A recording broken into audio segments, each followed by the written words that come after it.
Alright guys, so we're back with another video. Told y'all to make y'all one about installing the rear sprocket. As you can tell, I've already got it installed. It's pretty simple. Nothing much to it. Need you a pair of needle nose pliers. You'll pop this little circlip off of here, which will in turn separate the two ends of the chain. That's just a master link. You know, the one that comes on here is 49 tooth. And I have, shoot, see how many miles are on this thing? 382 on the stock chain. Is it ideal? No. Could I feel it popping? Yes. So, car's possibly blowing up, so I have to ride the bike. This is a 42 tooth sprocket, so I'm gonna see a pretty significant change in the highway, which is nice. When I first put the chain on, I'm used to mini bike chains, having to cut them and whatnot. I thought I was gonna have to cut this. I was like, wait a minute, it has adjustability. Went in and put it on, remove the shifter, 8mm bolt, and then the cover has two 8mm. This is kind of worrisome for me.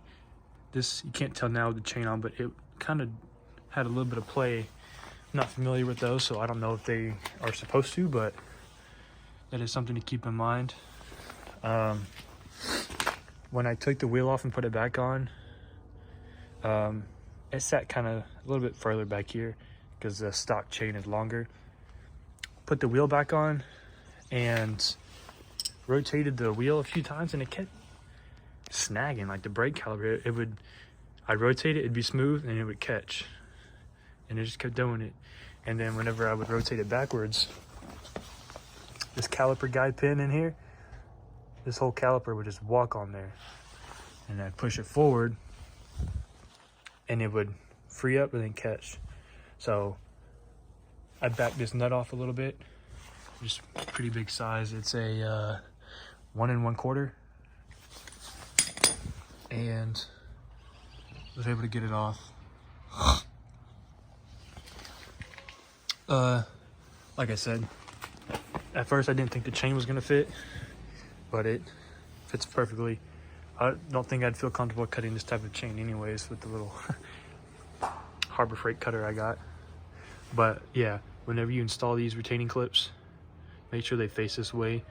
The opening is not in the way the chain goes. You don't want it to come off. So now that I got that on, this easy install. I'm just gonna pick back up once I get the tire set. Now, I've never done this before. You can't just like set the wheel however and then just ride it. You know, you're gonna have to compensate for the sag and whatnot on the frame. I'm gonna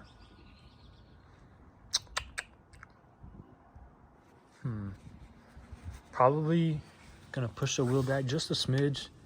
As you can see, whenever I push it back, if you watch right here, you'll see it get tight already. And you obviously don't want it too tight at full droop like this.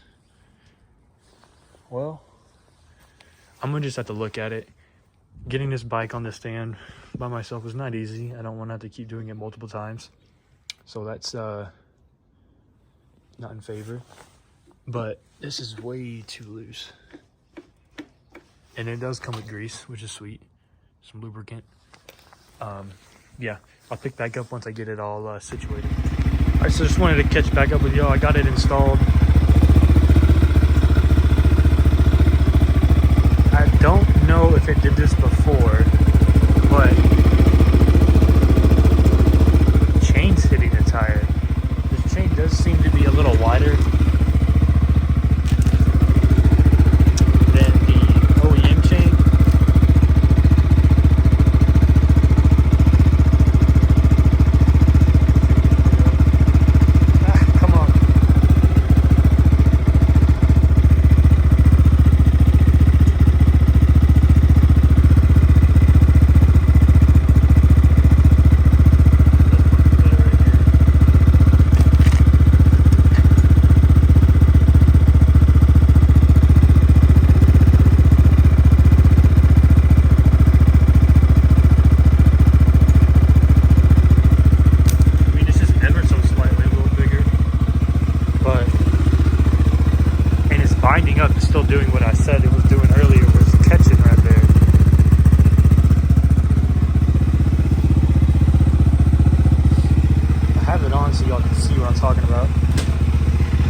once it's under load, it'll be different. I'm not sure.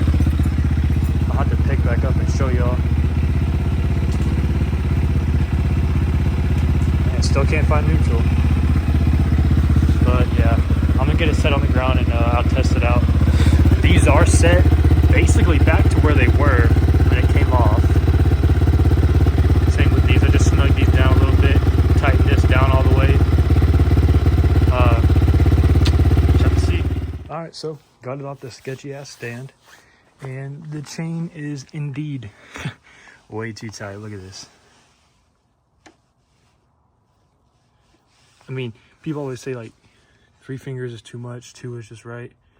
And I don't know where they take their measurements. I'd assume it'd be in the middle. This just seems like it's way too tight.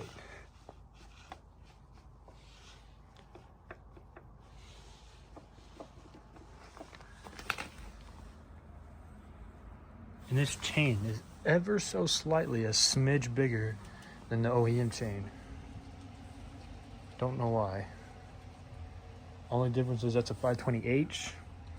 This is a 520V. I don't know. This chain's a lot better though. We'll see how it goes. I'm gonna adjust this. I'm not putting it back on the steering. It's a pain in the ass. Once I get it adjusted, I'll pick back up. Well guys, there we go. Got it all installed, moved it up and down the block a little bit. Started off slow, you know. Excuse me. It's fine. It is more noisy. I am gonna grease it with that stuff that it came with, but other than that, it seems fine. I got up to 4th gear going down the block, so I didn't really rip on it. I don't have any gear or a helmet on, so it broke fine. The brakes worked fine. Sorry. Didn't feel any dragging. It wasn't wobbly anymore because I tested it going back and forth in the driveway before turning it on, so I can see if I can hear anything abnormal, if it's catching or whatever. So I broke this bolt loose. Don't mind the neighbor, he's probably playing Warzone or something. But like I had mentioned just previously, this brake caliper would catch or grab going forward or reverse. I tightened this but didn't tighten it down all the way. As you can tell, there's a slight gap in there. This is still tight. I may tighten it just a smidge more just for comfort. But once I tightened it like this, I didn't have the problem anymore. And before I tightened this down all the way, I had adjusted the chain tension with these. You know, I don't know if you're supposed to do it that way. I mean, I was careful. I wasn't wrenching on these really hard. The bike was on the ground like it is, so you can do it like that. And it felt fine to me. Of course, it's starting to rain in Washington. When doesn't it? Got 3 fingers in there. Yeah, it's starting to rain. I hate this state. Yeah, made sure these were even on both sides. Sorry. And once I felt the tension was good and the wheel was straight, it wasn't, you know, because if one's longer than the other, you'll have it lopsided. So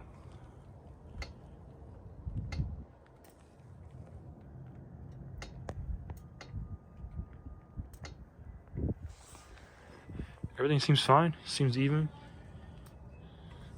One thing I used to judge how it was the spacing right here on this side and this side are the same. So keep it that way. One more thing off the list, next to tires. I don't know if I want to go with the same size as this. I mean, excuse me, same style. Or if I want to go with like an Enduro style and take all the stickers off. Look what I just realized. There's water in there. Mike Festiva had the same issue. He said he should have siliconed it, and I was lazy, I didn't. Dude, that's, oh my God, I hate my life.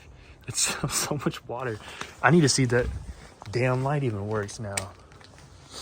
Y'all let me know if this works. Okay, it works. Let me know if the brake light works. Oh, yeah, it still works.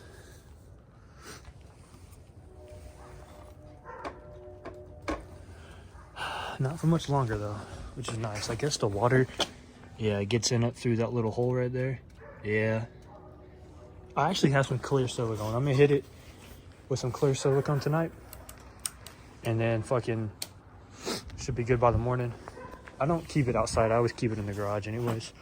But yeah, new chains on from a 49 tooth to a 42 tooth. I'll do the wheels. Because I got the new rim in the mail. I just got to get new tires for it. Might as well, because there's no telling how long these tires have been sitting. And I'm thinking about taking all of the graphics off and just having it black. I think black with a gold chain would look good. So leave it down, a comment down if I should take all the graphics off. Another thing, since I've been riding this on the highway, riding it around town, I'm like, damn, I want something faster now. But this is a great beginner bike. Teaches you skills on how to work on one. They're not expensive and they're not fast, so it's safe to an extent, and it doesn't really break the bank. Like I said, I want something faster now, but there's no point getting a crotch rocket in this state. Rains 9 months out of the year. It's still sleeting and snowing in fucking March. So I thought this would be a better bet for you. That neighbor's going crazy over there. I'm gonna let y'all go. I'll pick up in the next video whenever I do the wheels and tires next. Oh, and I did replace the battery. Well, that damn seat isn't sitting right. One thing it's another on this thing. I'll tell you what. Replaced the battered one from O'Reilly's. Can't complain. The old one kept giving me problems. Maybe the starter's still annoyed too, but I don't know. It's been starting up just fine with the new battery, so I'm gonna leave it at that.